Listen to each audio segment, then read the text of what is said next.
thank you for being here, still. I know you have already listened to our guests for this roundtable, but I am very sure that you are not tired of listening to them. So let me just very quickly reintroduce the panel. Adonis Ionarakis, Pete Hendricks, Alan Tate, Darlinda Moreira, thank you, Mark Brown, and then let's just say the first name, not all of your four names, sorry. Okay, Francisco Javier. So thank you very much for accepting this invitation.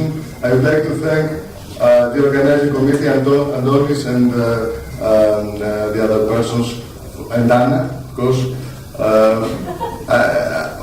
We are going to upload in the end about the overall organization, which was a wonder. Thank you very much for everything. So we are here. I guess we will try our best to finish before 7 o'clock. So what's the idea? You can see the title of this roundtable, Strategic Planning for the Future, Distance Education in Open Society. So why it's me, the moderator, Adonis? As we have heard during this symposium, I'm a member of the new board of the Hellenic Open University, and just allow me 3 minutes in order to give you some elements of about the board and about our priorities. So I have put deliberately the word vision in my first slide, Adonis and dear guests. So I can say that we have already a clear defined policy. What do we have? We have just an agreement between the persons who take part in this board, and I can tell you that our priorities, our vision for the Hellenic Open University, as we said yesterday, we may agree or disagree, but we need direction and orientation. So this vision is twofold. It has 2 parts. The first part is the social dimension of the institution, what you may see in this first slide, and then what we call the academic development of the university. So, what do we mean by social dimension? So, what, why, and how to increase students' access, decrease the costs, respond to the students' needs. But we'll talk about needs during our first theme. And then, academic development. The Hellenic Open University has already done many things. There are many programs, many materials. We would like to systematically evaluate what it exists, so evaluate the existing resources and methods, including what it concerns technology, reconsider the programs on offer and overall policy, and then encourage new specialized in distance teaching staff to join the university. So these are, our the 2 orientations of principles.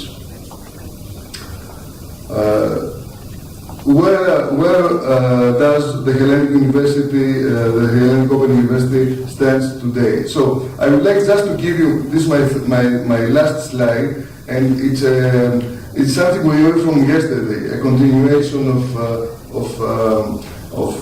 some discussion of yesterday evening.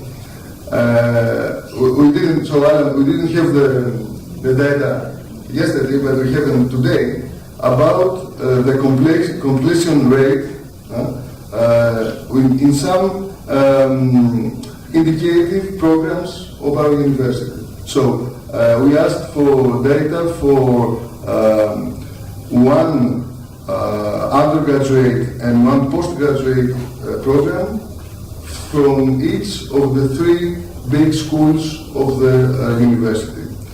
And so you can see that there's a big disparity, there's a big discrepancy, a big difference. In fact, as you may see, we can easily draw a line between the first two schools and the last one. It's like separate reality, separate worlds, and with very different percentages. So it doesn't figure in the themes that we have shared, but I would like to start the debate, the discussion about, can we afford, based on your experience, can we afford to have such a big difference between, let's say, the banking postgraduate program, where we have 89% of success rate, and then an undergraduate program in the School of Science and Technology, where we have 8%. So I'm going to, how will it be organized, this panel? We have agreed upon 4 themes. I'm going to show you the first one. It's about needs, and the idea is that each of our guests takes the floor. If he or she wants to say something about the issue, and we have to just try to keep it short in order to have time to see all the things. So, with the first theme that we may read here, adult student needs for lifelong and distance learning are supposed to change continuously. How? What research tells us? What research tools to use? And what extent open universities can be aware of these needs? And what does this degree of awareness mean for their programs and methods? So I would like to invite you to take the floor, and eventually, if you want, you can comment on the statistical data we just showed. Well, for the first question, let me give the floor to the lady of the company. Dalida, thank you. This is the good thing of being there. Okay, thank you very much. I'd like to thank the organization of this symposium. I think it's very important, especially for the open universities. We have here lots of things to go on and think about. So, in regard to the question, I would like to say that adult education is at the very basis of the foundational characteristics of the open universities. So, of course, this is our business. We do adult education since the beginning, and we'll do adult education forever. So, yes, we need to think of it very careful. Although I also think that adult education, it means a lot of different things. It means the adults that are illiterated. It means the adults that need to get an undergraduate degree, and it means the adults already with a professional position that would like to go further in their qualification and more training.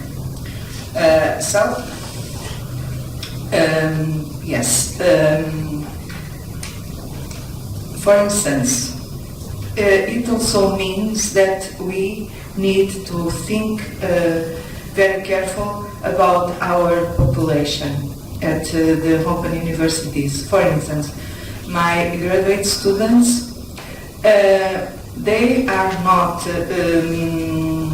young adults who go for a top 10 university to do the masters and then the PhD program and this very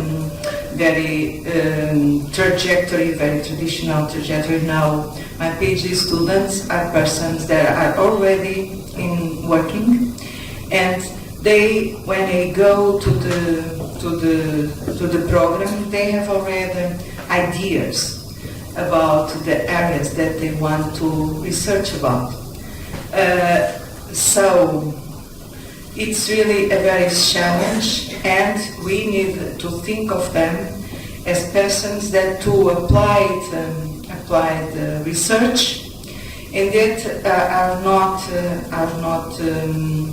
young adults that work, for instance, in team and in research projects.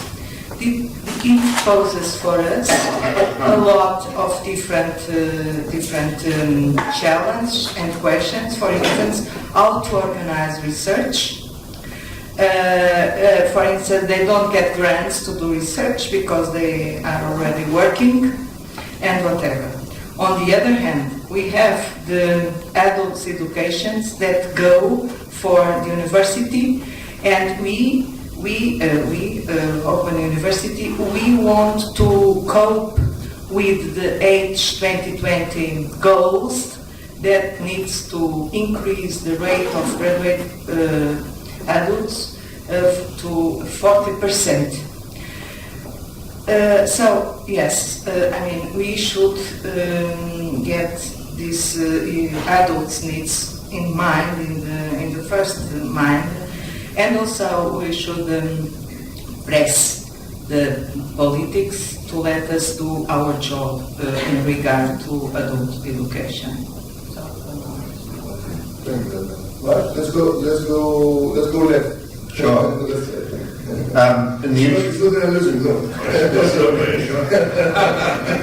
I'm trying to be short, and also in the interest of trying to add something new, so rather than repeat earlier comments, I think the whole issue of learner success, which is the term that Alan used, which is a term I think is much more positive, is something we just cannot ignore. And it's effectively a moral or ethical issue, because as more and more people are the costs of higher education, both direct and indirect, if we know, as Mark demonstrated, that some people are likely to be unsuccessful from the start, then we have a responsibility to make them aware of that. In fact, what I'd like to see us do is shift a focus away from what I regard as more institutional-centric thinking, particularly around what we even mean by completion and retention, to a far more learner-centered perspective. One that places the emphasis on the self-regulation of the learner, where the learner has to take some responsibility. The person does have to take some responsibility. While Bart showed us that you can do all sorts of things once you are teaching them, I think for me, the gap perhaps in our conversation today has been about, or the gap is that we haven't recognised in terms of the student study life cycle, the decisions they make before they come to us, the decisions they make around when they're thinking about study and making choices. These lay the foundations for their success or otherwise. And I think we can do a lot with new tools to help people much more likely to be ready to be successful. In my own university, we have a large nationally funded project where we're building 8 online tools. They will be all OERs, and I'm happy to talk with others about these. One of them is around their ability to decide whether they've got, or to use information to decide whether they have enough time to study. And this is one of the fundamental problems. Before we give them a particular pedagogical model, if in their life they don't have enough time when they're working and juggling family and other commitments, then they're likely to be unsuccessful. So one of the tools we've developed is a little calculator that allows you to work out how much time you have in a typical week. That's built into a suite of other tools to help the person make better decisions. I'm happy to talk with you individually about some of the other types of tools, but for me, we do need to be thinking about the period before they make the choices to come to us. So, Francisco Javier, you'd like to make a comment? Next question. Next question, okay, thank you. Aloni?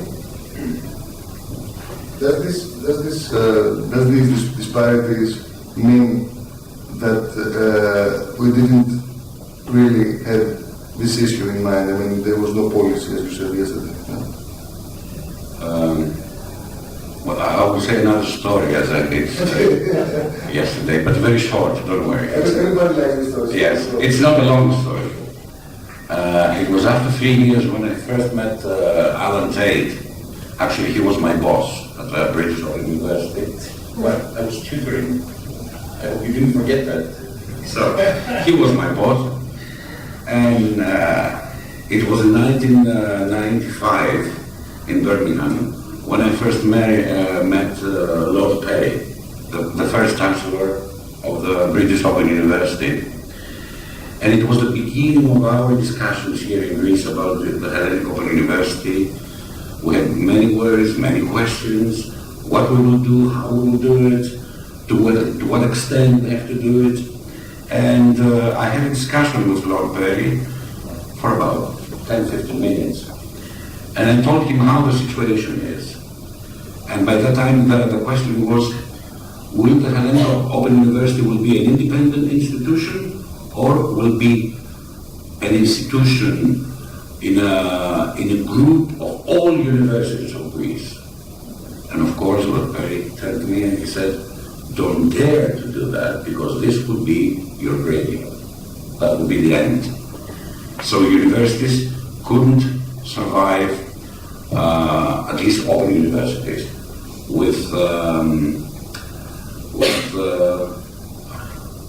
forget the word, with consortium of other universities, especially when in Greece, by that time the idea was a consortium of all Greek universities. So we are talking about 18 universities who would be the leader of the Hellenic Open University. Disaster. Yes, we need a vision, and there was, I believe there was a false vision at the beginning. And the false vision was that we thought that we could organize an open university with tens of thousands of students, tens of thousands of tutors, and we would change the whole society and the whole world with this university. Yes, an open university has a social dimension. We know very well how the British Open University started from the Labour Party and from the people who were really in the educational unions and movements by that time. And a vision without a realistic picture cannot survive. So we should have, and we have to, even now, have a vision for the future, but this vision has to be realistic and, of course, to be rationalistic in any way.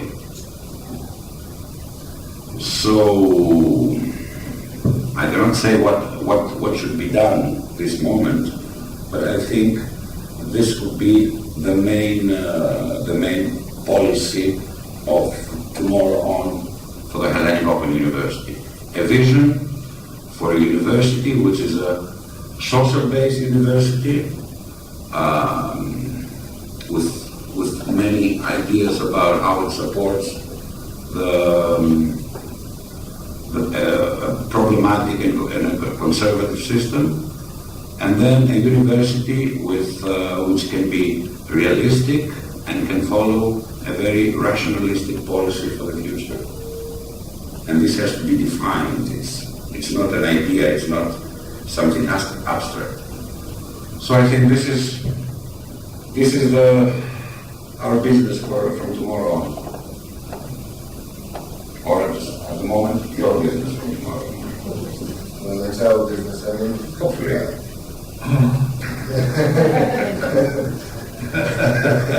Don't get too doubt about it. I mean, this board is going to be engaged in a real dialogue. We're not in a hurry. maybe things, political things and changes may come up and change the situation, but we'd like to.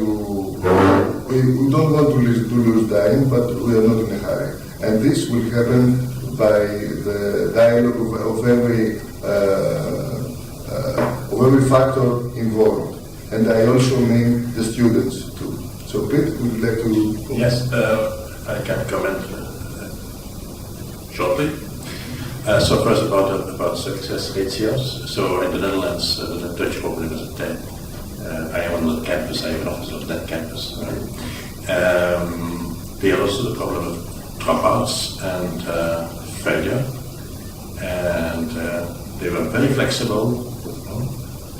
And the solution was last year to raise the success ratio, to be less flexible, to work more in cohorts than we did before, and to give a lot of structure to students.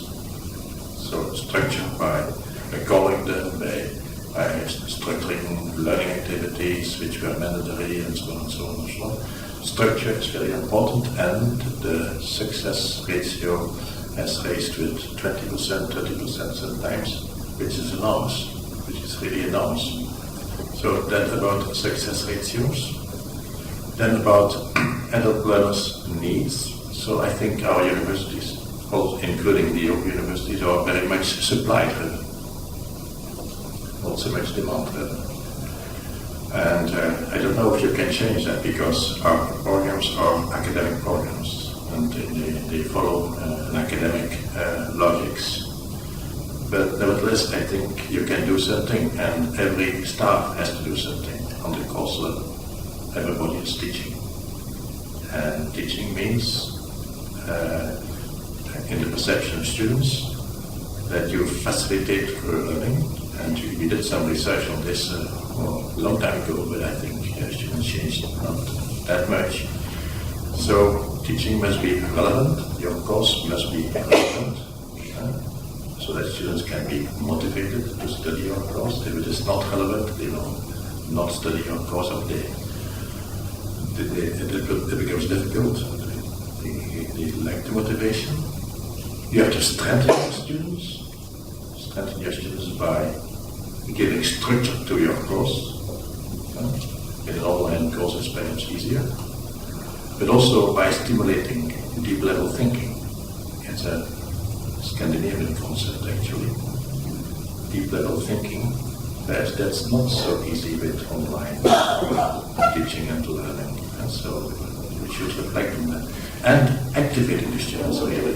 Activating the students by pointing out learning activities they have to fulfill. These are the perceptions of students or requirements put forward by students based on research we did a lot of years ago, I have to admit. And then to come closer to students' needs and to get a more social profile, if you want. I think one of the tools is to look to your stakeholders, and your stakeholders are not only your students. Your stakeholders are society, and you should not look only to the government. You should also look to civil society. And few universities are doing that, but open universities should do that. And with civil society, I mean, yes, employers.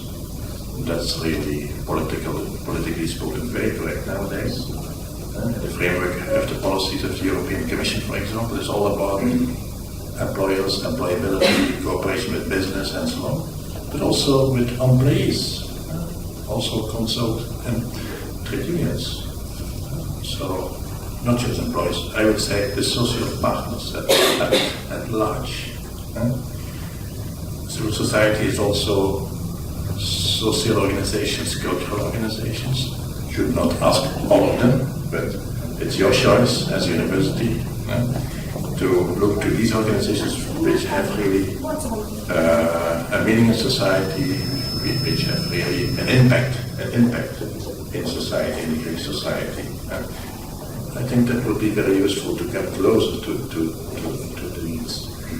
And then what I also wanted to say, learning is not only about learning outcomes. And that's also a pitfall in the whole discussion of online teaching and learning. Learning is also about citizenship. Learning is also about personal development. And that you reach, perhaps not in all courses, but in a curriculum, you should reach that. So, this is in short what I wanted to say about. Alan, please. Thank you very much. Just by way of preface, can I say how much I've enjoyed these 2 days in this symposium on open universities. I've learned a great deal. It's been a very good moment, I think, to stand back and look at where open universities have arrived at. And those of you who were here yesterday will know I expressed some concerns that perhaps the forward march of open universities is halted, to borrow a phrase from a British historian. But we've looked at open universities from many, many perspectives: strategy, policy, mission, learning and teaching, student success, student dropout. I've been looking forward to using this word, we've taken a real panopticon. I think there's a great we've really looked from every perspective. So thanks so much for organising this. Just to respond first of all on the student completion issue, it's absolutely legitimate, of course, that different sorts of programmes will have different student completion rates. So for example, I think it's familiar that professional programmes will have a higher level of student completion. People are more simply motivated when they want to complete something for professional, vocational purposes. Equally, there are going to be differences between undergraduate programs, which are open, and postgraduate programs, where people have got a lot of study skills behind. Those are all perfectly legitimate differences. But a program in which only 8% of students succeed would, I hope, and not being offensive to anybody, be a concern in most universities. Could you say to students who enroll in that program, please enroll, you should know that only 8 out of 100 of you will succeed?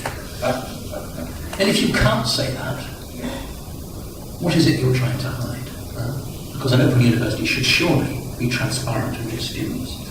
So I would say that a program that we're not able to offer some reasonable proportion of, I'll leave it to you to decide what that is going to have to ask some very, I hope it will be asking itself some very significant questions, but should be asked some very significant questions. What are you offering your students? It doesn't seem to be what they want. How are you supporting your students? They don't seem to be being successful. So I think there are legitimate differences, but there must be a level where alarm bells go off.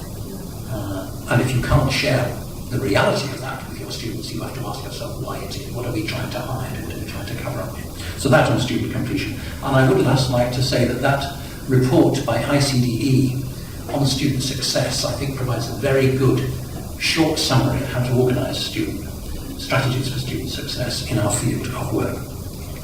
On the bigger question, perhaps, of how we respond to student needs, if I may continue just for a minute, this is a question, at least importantly, around curriculum or programme design, and that's a really complicated question. The first thing I would put, of course, is that students should be offered programmes that they want. And that's a way of saying that the market will decide what the university will offer, because students in our field are much less likely to say we will study what you tell us to study. They might do that at 18 when they come out of school, but they're much less likely to say that as post-experienced adults. So we have to have programs which respond to what our students are saying they want. So the market is the leading discriminator. But of course we're an educational institution, not a commercial institution, so it's not just about the market in my view. The academy, our academics, also have a legitimate role to say what they think are the important programs for today. Employers, I agree with Pete, absolutely, employers are significant stakeholders, as is government, and of course there are big issues which you want your academics to pick up on. For example, sustainability. All of us, and I include my own university, absolutely have to rethink our curriculum in terms of sustainability. How can we be giving management qualifications now when our graduates haven't thought about sustainability? Your banking MSc, what are they thinking about when it comes to sustainability? This is core to the whole panoramic of the curriculum issues now. So there are big issues which our curriculum has to engage with. And all that range of issues don't align neatly and conveniently. They're in tension. And so it's a difficult job to get them to align properly and well, and that is a skill of program design. So there is a kind of sociology to curriculum planning, I think. What sorts of students are likely to come to the Open University? There'll be students who say, I'm not satisfied with my present, I want a different future. They're people with aspirations. Well, how does that work? I don't know how that works in Greece, but how does that work in Greece? Who are these social cohorts?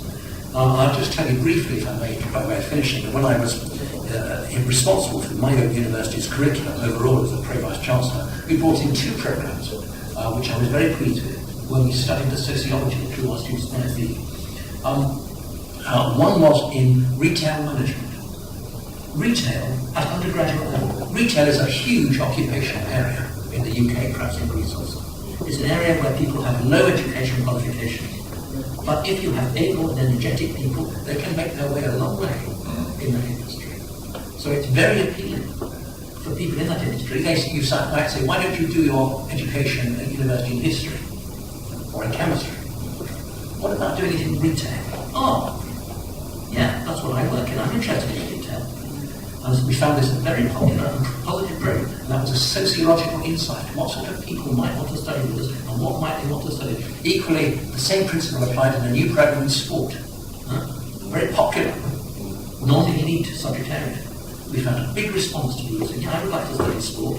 That's a sociological insight into what sort of people might want to study at the OU and what they might want to study. So it's a really difficult issue. There are no easy answers, but that's some background to how we approach it. Thank you. But are you talking about complete programs or short? These last exams? Okay, that's interesting. That's interesting. Yes. So let's move on. Thank you for all these insights. What about crisis, economic and social crisis in Europe? How can the curricula of open universities address this issue? Do they have to reconsider the cost of studies? And for instance, just as an example of what we call vulnerable groups of society, can immigrants and refugees become specific target groups for open universities? Francisco Javier, okay, thank you. Yes, sir. I think each country should consider the situation and dialogue with each university. In our countries, there are citizens with complex profiles and close to the social exclusion.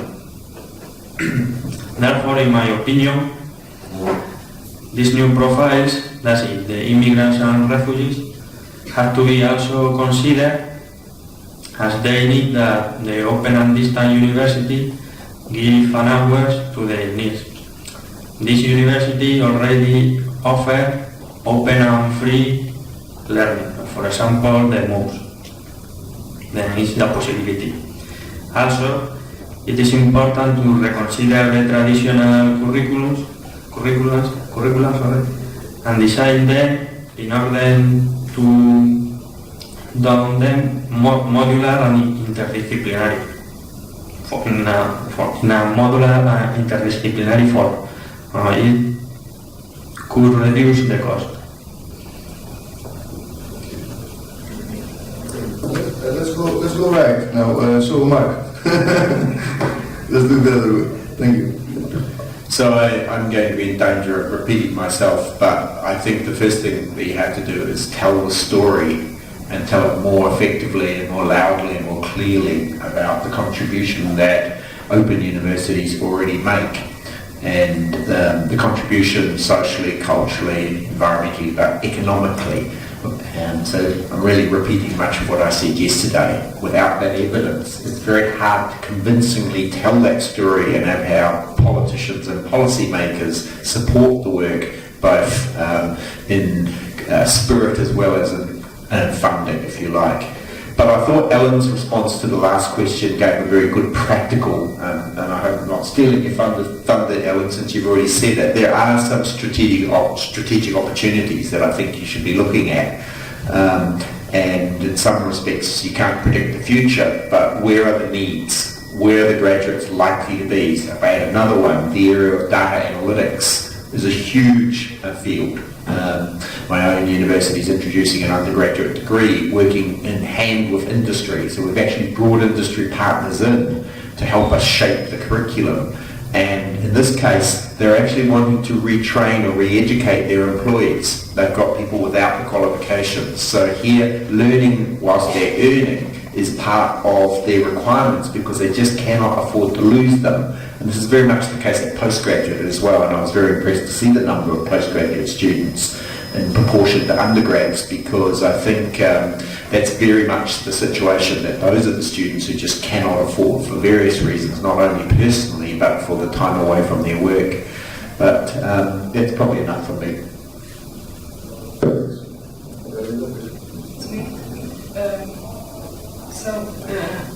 In Portugal, we can say without doubts that we really have contributed for the inclusion of the groups that usually are far away from higher education institutions, especially women. At the level of the undergraduate programs, we have several programs, and the large majority of our population are people, are a second opportunity students. So they are people that for, lots of different reasons didn't get their higher education diploma at the usual age. So they come again, and we have this as a clear assumption, a clear statement. Our undergraduate programs are programs for the second opportunity students. So yes, we have contributed to increase the literacy level, the literacy at the higher education level in our country. So, of course that our rates at the undergraduate program are much more higher than in the second and third cycle programs. And of course, because our students are not close to the academic culture. So the first year, it needs very strong work with the students. We have a model, a 2 weeks model, just to get them involved with the online environment. We advise them in a lot of several topics, but of course, it's due to the major dropout and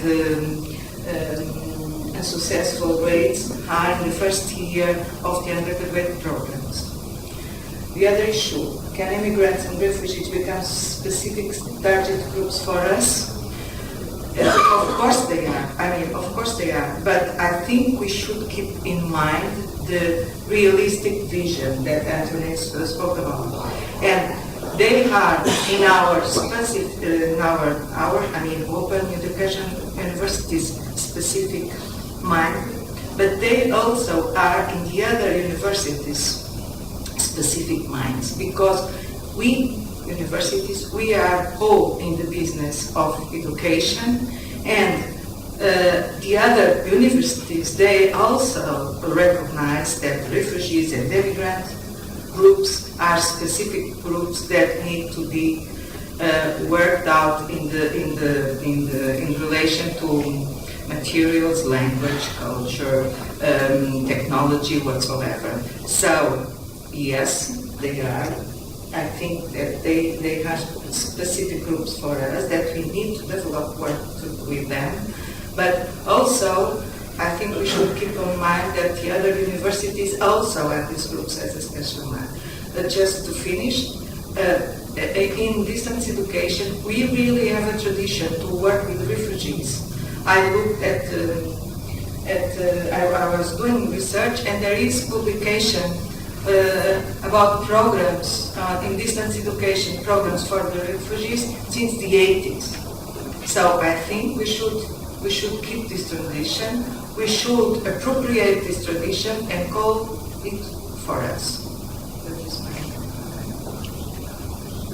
Thank you, Dorita. For instance, we talked about literacy. I mean, the question goes to the other persons in the panel.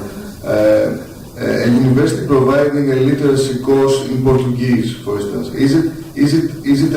could this be a university module, or would this be more appropriate for other centers, for other providers of education? What do you think?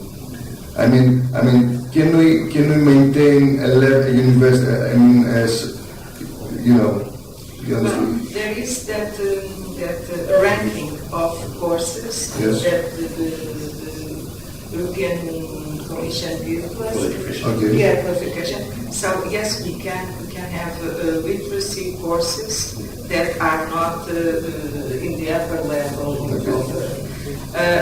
We also have courses, literacy courses for the preparation for the graduation programs. Okay, I see. Mm-hmm. Yes, and teachers training is an important field. Yes. Yeah. But the teachers training, we have. I'm sorry, can I speak? The teachers training, we have an agreement with the Ministry of Education, and we have through the continuing education process. We have small courses to update the teachers' training. I mean, we don't do the initial education for teachers until now.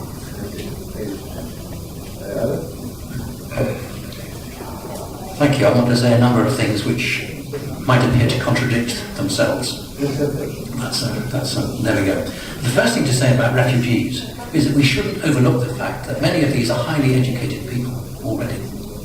We have Iraqi doctors in London driving taxis because we don't recognise their qualifications. We have Pakistani architects serving in restaurants because we don't recognise their qualifications. So if we want to do something progressive for refugees, first of all, let's try and persuade our governments to recognise their academic qualifications. Many of these are educated people. They're not people who come with no qualifications at all. I think that's important to say. For those who come with little in the way of education, whether the universities are the best place to respond to their needs, at least initially, I think I accept your caution with the other organisations, for example, to give them language skills at a basic level much more quickly than we're likely to do, who would be most helpful. But I want to say that, in general, of course, the mission of universities must be for inclusion and for equity. So my university, for example, has a particularly strong record, of which we're very proud about, for people with disability. We have more people with disability in my university than all the other British universities put together. So we're very proud of that. Equally, our demographic profile of social class is different than it is for conventional universities. So there are a lot of things that we should do. But at the same time, I don't think we should be romantic about what the role of education is in sorting out some of our major social problems. Some politicians, I think, if I may say so, are romantic. Education is the answer. Education is part of the answer, but it's not the whole of the answer, and it's not an adequate answer. We're not responsible in our education institutions for some of the problems society has, and we're not responsible for sorting them out. So let's not be romantic, because if we are romantic and say we're going to solve all these problems and we fail to do it, we will then be criticised for that. So let's be realistic about what the role of education is in our pressing and difficult social problems. Let's attack the ones we're competent to solve. Many of them are much bigger problems of power, contest, ones that we're able to solve from the university.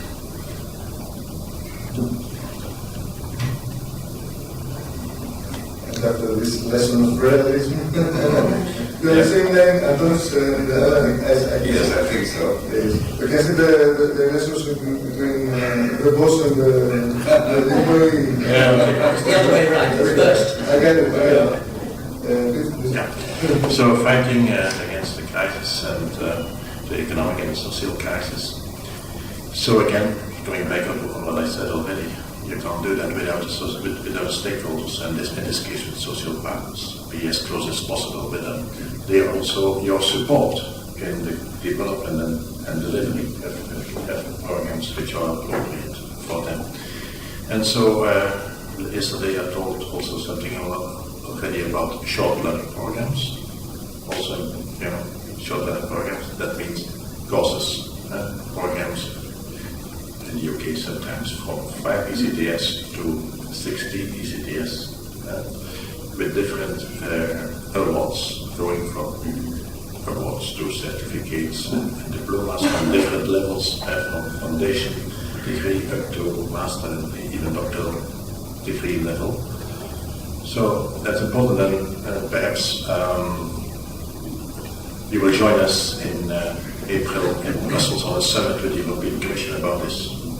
So we are going to sign there an agreement between the open universities as an offer to European society to fight the economic crisis. Then about refugees, last week we have decided that all open universities, all members, will make an inventory of relevant courses they have at this moment. And we should certainly do something in the short term with these courses, not to study very much frameworks and conditions and so on. We should really organize something in the refugee camps and asylum centers in Europe and outside of Europe. And the European Commission wants to take initiative there, and we will support it. But of course it's easier for us when we can offer something, when we can say, okay, we have these courses. That's so one of these days or weeks you will receive a questionnaire or a question from our side about what also the Greek University can do for refugees. Okay, and then I think permanently we should work on that knowledge train as far as innovation in society is concerned. That means the knowledge train is a European concept: research, education, innovation, and we should develop programs that make that link between education and innovation, valorization of knowledge, transfer of knowledge, innovative knowledge to small companies, big companies, to public employers as well. And we should use a variety of formats there. So we are used to our courses and our course system, but perhaps seminars, webinars, think tanks with subcategories of students and so on, executive seminar initiatives with online learning combined and so on can be very useful. So a variety of approaches according to the target groups you want to reach, and that's something also we can elaborate on in another occasion. Yes. I would like to mention maybe the secret point of the question, because George, I think he was referring to the huge and large numbers of immigrants, and not in general immigrants. Of course, there are many immigrants in Greece, in Britain, in every country, but the last 10 months, about even a little bit more, there is a phenomenon in Europe which is completely new, and I think the last time we had this experience during and immediately after the Second World War. So we don't know much about it. We don't know much about what will happen the next month, months, or what the governments all over Europe will be able to do. But I think all this problem that we're talking about, this massive, these huge numbers of immigrants, brings a double point here, which open universities could support and have a great benefit from that. The one, you mentioned it, and I like your idea very much, is the idea of the civil society. And I would add to this, the civil active society. Only in Greece, there are 33,000 NGOs. Only in Greece. Nobody, until this moment, no politician, no government, no ministry, not an institution has ever tried to take advantage, to use, to cooperate with these people. So it's a state and state. It's a small world which is somewhere out there. We know that they could help us. We know we could help them, but there is no connection. So here's the place to do it. Another one which comes and makes really a very good match with this is the idea of the learning, the formal learning, the non-formal learning, and the informal learning. So we all talk about formal learning. This is what the ministries of education all over Europe talk about, the universities talk about formal learning, but there is another world which slowly becomes part of us. It is the world of non-formal learning. And there is a third part which is far, far away, and we don't talk even about it. We don't want to know that this world exists and it's somewhere there. It's informal learning, the informal education which is spread all over Europe, all over the countries, and it's completely out of our vision and out of our collaboration. So, and I close here, we have two new ways of collaboration with the society and with all the parts of the active society. The civil society, you can call it active society or civil active society, yes, and all this world which is working, it's functioning in the world of informal education and informal learning. Yes. I want to add something now because, well, yesterday I have defined, so to say, 3 areas of provision: higher education, degree education, which is formal learning, open education, which is almost always informal, but the informal learning world is even much bigger, much larger. Television and so on and so on, and the media. And then you have everything which is continuing education for various professional development, which is formal sometimes when you deliver also there awards and degrees and diplomas and so on.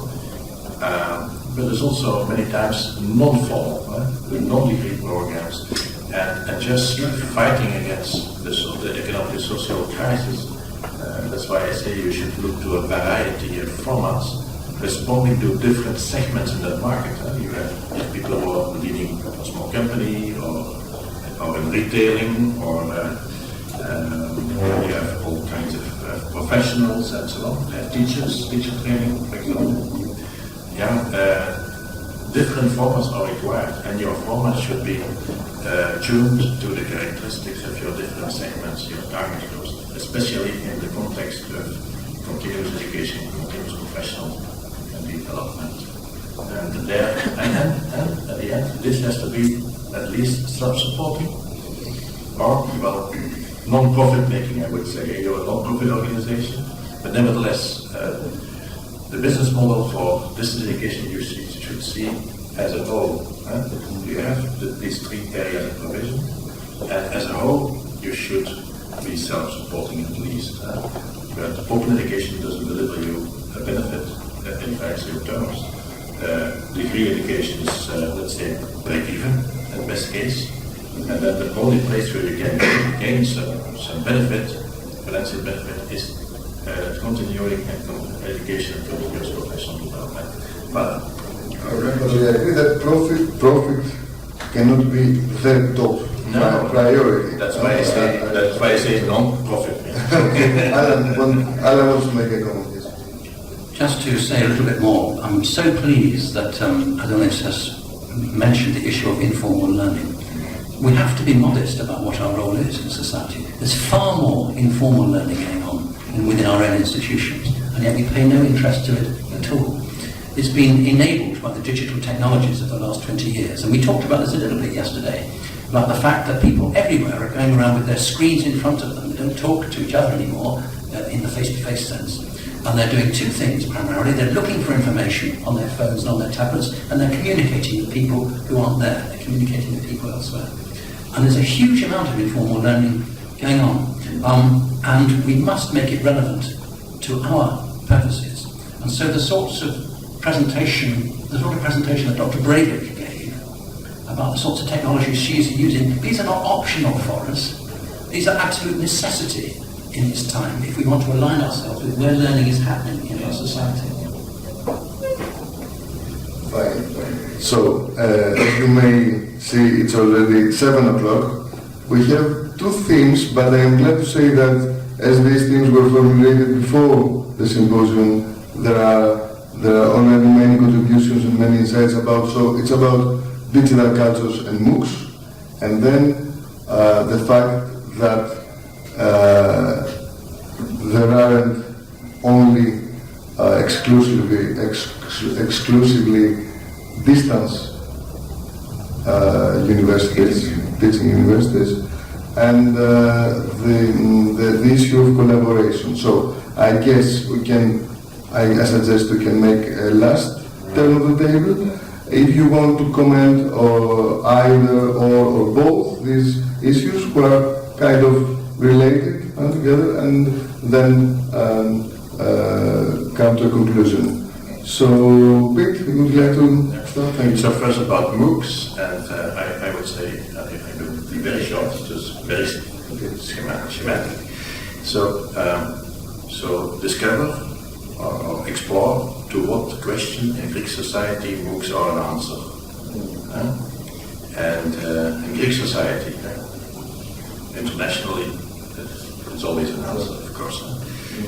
And there are 3 aspects in it. First of all,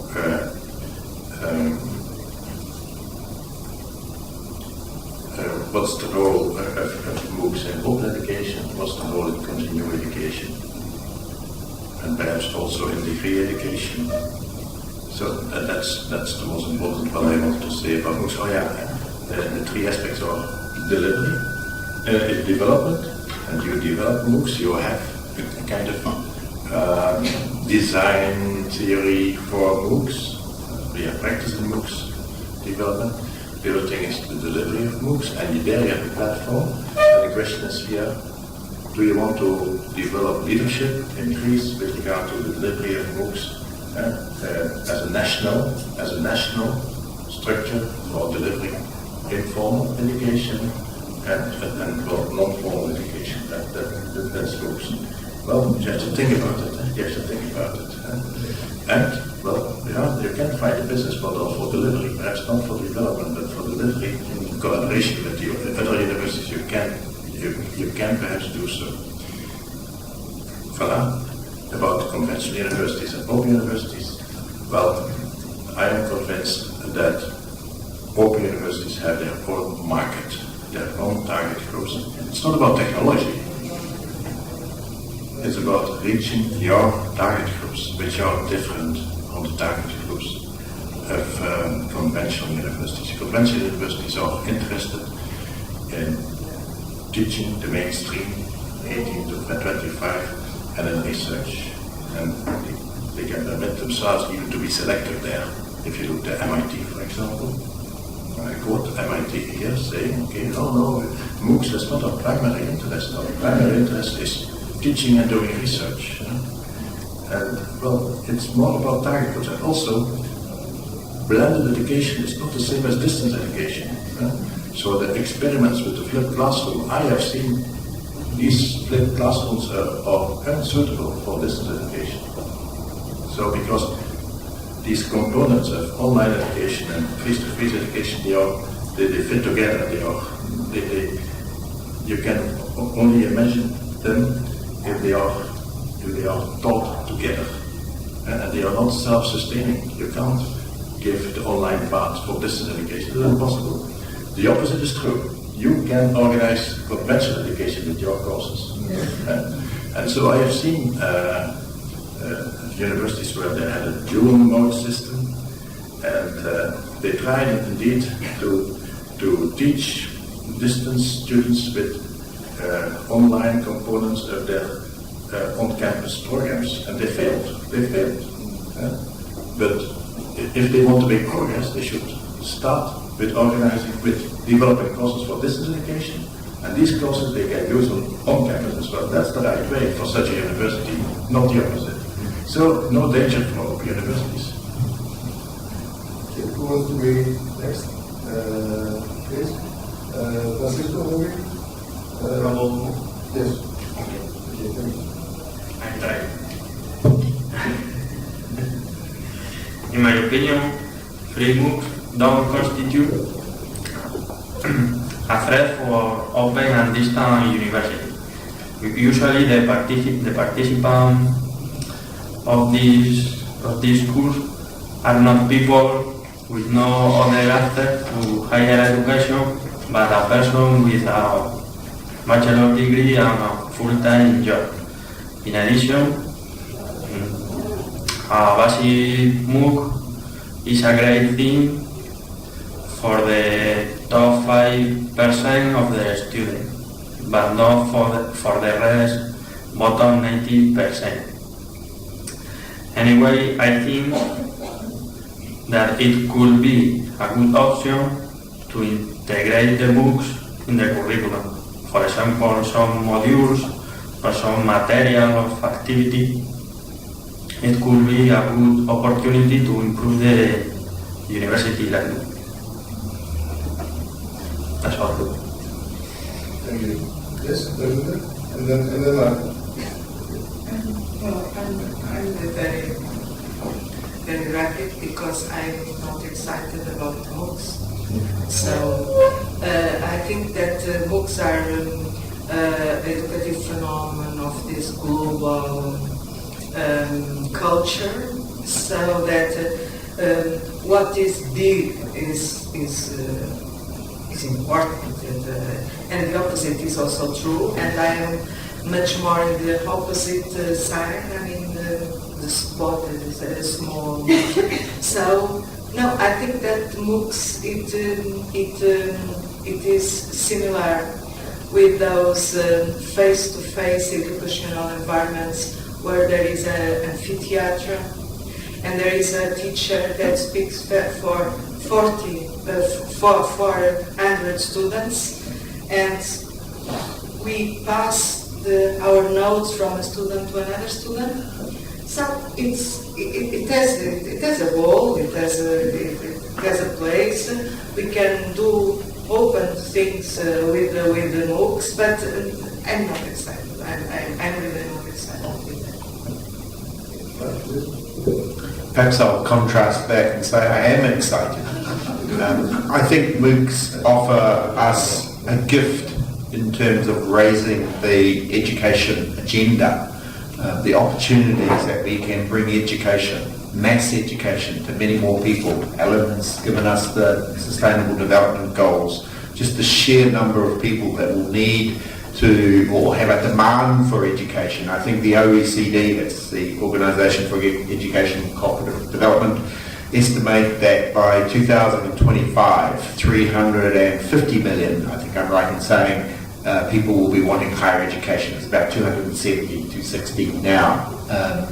And so just to accommodate that growth and demand, and again, Alan, I'm stealing some of what you said yesterday, we could not build enough institutions. We could not build the bricks and mortar. So for me, they're a gift for us to innovate, to find alternative models. And remember, I tried to finish yesterday when energy levels were low with the comment that we really need to focus our attention on the big ideas, and MOOCs are not the big idea itself. The big idea is bringing education, opening up access. So another element of why I wanted to innovate within the ecology of online learning, which includes MOOCs, not exclusively, is because we can find different ways of solving some of the problems we face. But at the same time, I fully acknowledge that MOOCs are a metaphor in some respects for the tensions that are at play here, and I tried to elaborate on some of those yesterday. And I can't think of a suitable quote, a Greek quote, so I'm going to cite Shakespeare, who once wrote, "The web of our life is a mingled yarn, good and ill together." And that's another reason why we need to engage with MOOCs, because the ill might be what wins out if we don't. There's a very, very good article just published about 10 days ago which reviews the debate around MOOCs. It's in the Journal of Higher Education Policy and Management. It's an excellent analysis of the debate if you wish to have a look at that, and I'm happy to leave the reference or email. In terms of the second question, very briefly, I've touched on this in many respects, the future of open universities, as I was citing those figures in terms of the sheer growth in supporting students or learners who are seeking higher education. Absolutely, open universities continue to have a role. But I think, again, Alan, I'm sorry I keep doing this to you. I'm going to borrow, it was an excellent keynote presentation yesterday, because you made the point that we shouldn't compete with other institutions, whether those be elite institutions or others that are providing a different type of education.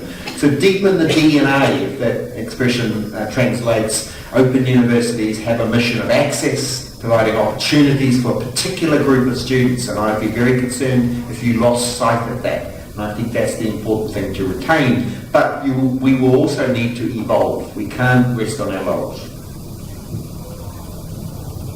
Yes, Alan? I too am excited by MOOCs. I think what they provide evidence of, above all, is enormous demand. There are 15 to 18 million learners in the world who are studying MOOCs. So that is an enormous challenge to us in universities. People out there are saying we want to learn online. So it's a huge challenge to us to respond. So that's what whether MOOCs are good or bad in their particular details, I'm not concerned about here. The demand for post-secondary education is enormous. And it's online, it's free, and it's short. Short. That's telling us something important. That's what people are asking for. It's made up of two primary elements. There's a kind of liberal stream of MOOCs. I've done a couple of MOOCs on Shakespeare, just because I enjoy finding out more about Shakespeare. Just liberal, continuing education, and there's also a lot of professional, vocational, continuing professional development type MOOCs. So they're doing two jobs at the moment. So, but lastly, of course, MOOCs are an area of experiment, as Mark has said, for bringing online teaching, digitally supported teaching, back onto the campus. That's MIT's explicit motivation, is we want to change our teaching model on campus. And of course they're bringing MOOCs back into their campus-based teaching. So campus-based teaching is not what it used to be. It's not all lectures anymore. Students on campus are studying MOOCs. So it's a very interesting phenomenon. So MOOCs are exciting. They're telling us important things. I don't share Pete's simple confidence about the role of open universities in Europe for the next period. I'm sorry to say, Pete. I wish I did. Open universities were born at a time when the proportion of graduates in our society was tiny.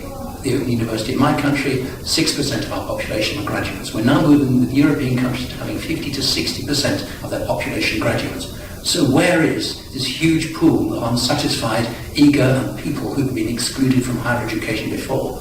I don't mean to say open universities can't find a role, but it's not the same role as it has been for the last 40 years. It's different. It's going to be different.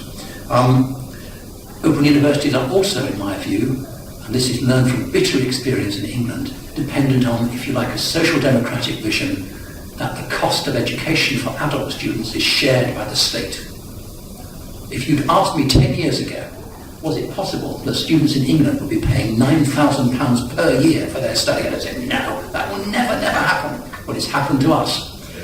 So if adult students have to start paying that sort of number of money, they will not come forward to study. And indeed, we've lost 40% of our part-time students in England in the last 5 years. More than 40, 42% to be precise. So it depends on the social democratic vision standing up that the taxpayer will support university education. If that begins to crumble, open universities have a huge problem. So I do think open universities need to rethink, and I think to follow Antonis, I think the major area, I think, of innovation, open universities have to be innovative. If they don't remain innovative, we don't need an open university. We can't depend on the innovation of 30 years ago, we have to be innovative for the next 20 years. And I think this world of informal learning is the world we've got to study, reflect on and engage with, and offer up the people who are already learning, well, we can help you learn better, more effectively, and do something different from other universities, because that's what our status is as open universities. Thank you. Thank you. I have left Antonis for last for a reason. First of all, I would like to thank all the participants of this panel for these rich contributions. We realized the dimension of providing open distance teaching at a third degree level. On a personal note, I may say, allow me to say that the new board of the Hellenic Open University is here on a mission. We are about also to realize the different aspects of this mission. I can say, let me say that we are a little bit less enthusiastic than in the beginning. The task is big. So, but we want to. I would like to say that we count on you, and we count on dialogue with the staff, the academic staff, the students, and we very well understood it during this panel with the society, because it's not just an educational matter, it's not just a financial matter, it's political and it's social. So let me also allow me to once again thank and congratulate the organizing committee. So let's Anna, Sofia and Antonis, right? And Antonis will close this panel. The symposium is over, but there's a conference beginning tomorrow. So Antonis, for the closing. Thank you. We will have Diana Lorlar tomorrow morning, as a keynote speaker. So I would like to add something that Alan said before, which is very important. There are differences between open universities and conventional universities. And I think one main difference which we as a Hellenic Open University have experienced the last years, and we discovered it step by step, it was not so clear at the beginning, was the idea of massiveness. So the Open University is a massive university.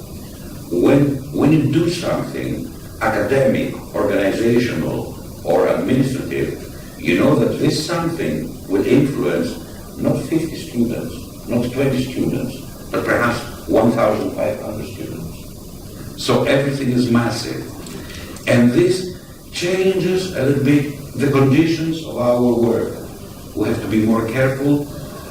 We have to organize all our steps much better, and we have to add rationalism and a realistic vision for the future. So I thank you very much. I think we have some issues open, so we will have the time in the future to talk about them again and reconsider things. And I'm sure all of us have learned a lot. I really, really thank you for your contribution. Thank you very much.